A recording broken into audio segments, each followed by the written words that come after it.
Mark 14. Now the Passover and the Feast of Unleavened Bread were only 2 days away, and the chief priests and the teachers of the law were looking for some sly way to arrest Jesus and kill him. But not during the feast, They said. or the people may riot.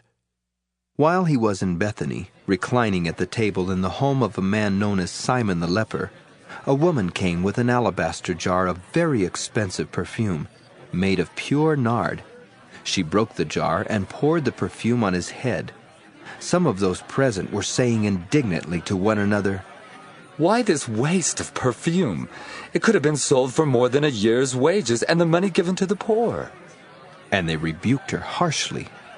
"Leave her alone," Said Jesus, "Why are you bothering her? She has done a beautiful thing to me. The poor you will always have with you, and you can help them any time you want. But you will not always have me. She did what she could. She poured perfume on my body beforehand to prepare for my burial. I tell you the truth. Wherever the gospel is preached throughout the world, what she has done will also be told in memory of her." Then Judas Iscariot, one of the 12, went to the chief priests to betray Jesus to them. They were delighted to hear this and promised to give him money. So he watched for an opportunity to hand him over. On the first day of the Feast of Unleavened Bread, when it was customary to sacrifice the Passover lamb, Jesus' disciples asked him, "Where do you want us to go and make preparations for you to eat the Passover?"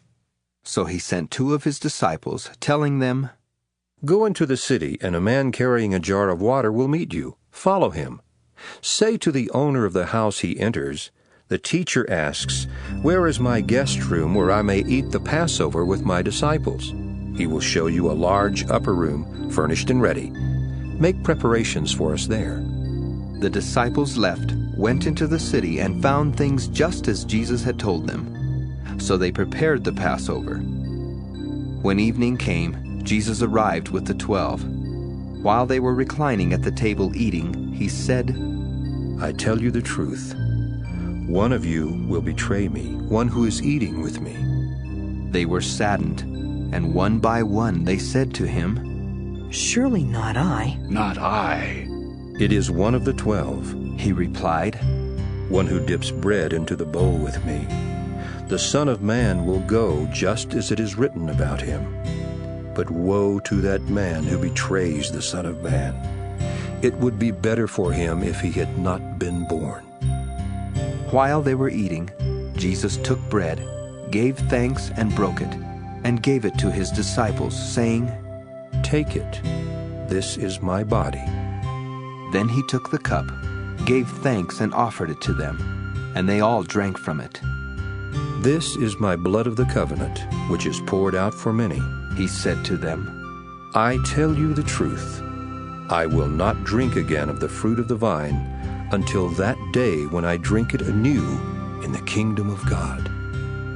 When they had sung a hymn, they went out to the Mount of Olives. "You will all fall away," Jesus told them, for it is written, "I will strike the shepherd and the sheep will be scattered." But after I have risen, I will go ahead of you into Galilee." Peter declared, Even if all fall away, I will not. "I tell you the truth. Jesus answered, Today, yes, tonight, before the rooster crows twice, you yourself will disown me 3 times. But Peter insisted emphatically, Even if I have to die with you, I will never disown you. and all the others said the same. They went to a place called Gethsemane, and Jesus said to his disciples, Sit here while I pray." He took Peter, James, and John along with him, and he began to be deeply distressed and troubled. "My soul is overwhelmed with sorrow to the point of death. He said to them. Stay here and keep watch." Going a little farther, he fell to the ground and prayed that if possible the hour might pass from him.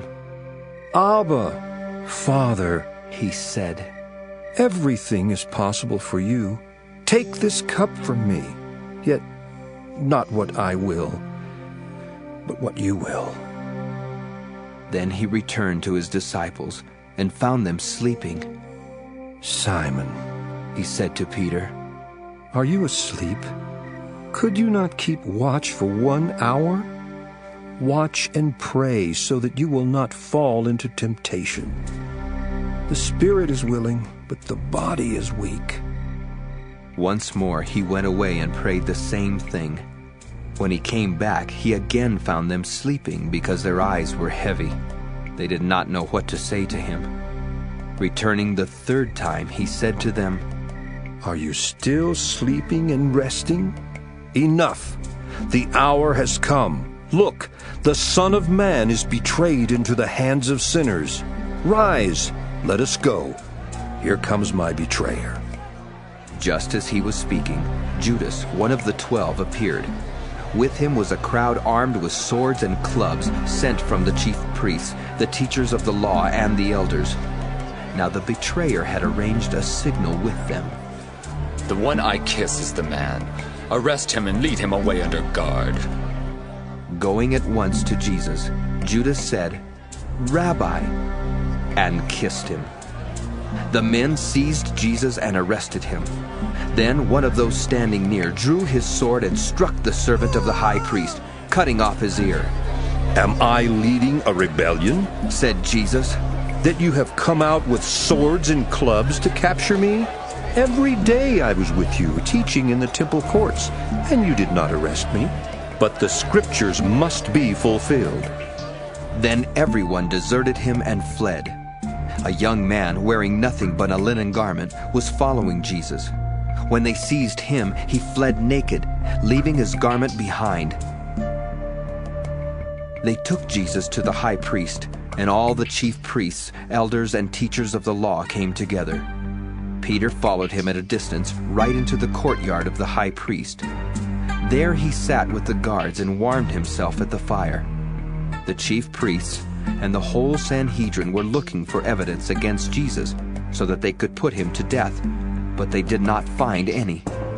Many testified falsely against him, but their statements did not agree. Then some stood up and gave this false testimony against him. "We heard him say, 'I will destroy this man-made temple, and in 3 days will build another, not made by man.'" Yet even then their testimony did not agree. Then the high priest stood up before them and asked Jesus, "Are you not going to answer?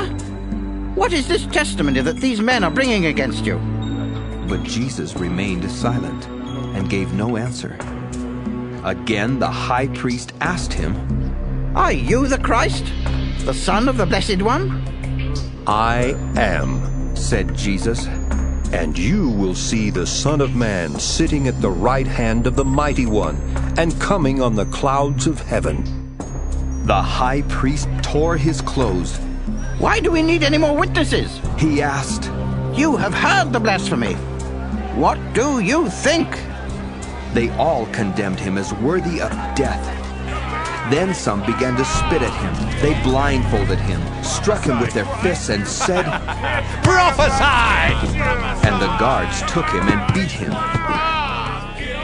While Peter was below in the courtyard, one of the servant girls of the high priest came by. When she saw Peter warming himself, she looked closely at him. "You also were with that Nazarene Jesus," she said, but he denied it. I don't know or understand what you're talking about. He said, and went out into the entryway. When the servant girl saw him there, she said again to those standing around, "This fellow is one of them." Again he denied it. After a little while, those standing near said to Peter, "Surely you are one of them, for you are a Galilean." He began to call down curses on himself, and he swore to them, I don't know this man you're talking about. Immediately the rooster crowed the second time. Then Peter remembered the word Jesus had spoken to him. "Before the rooster crows twice, you will disown me 3 times. And he broke down and wept.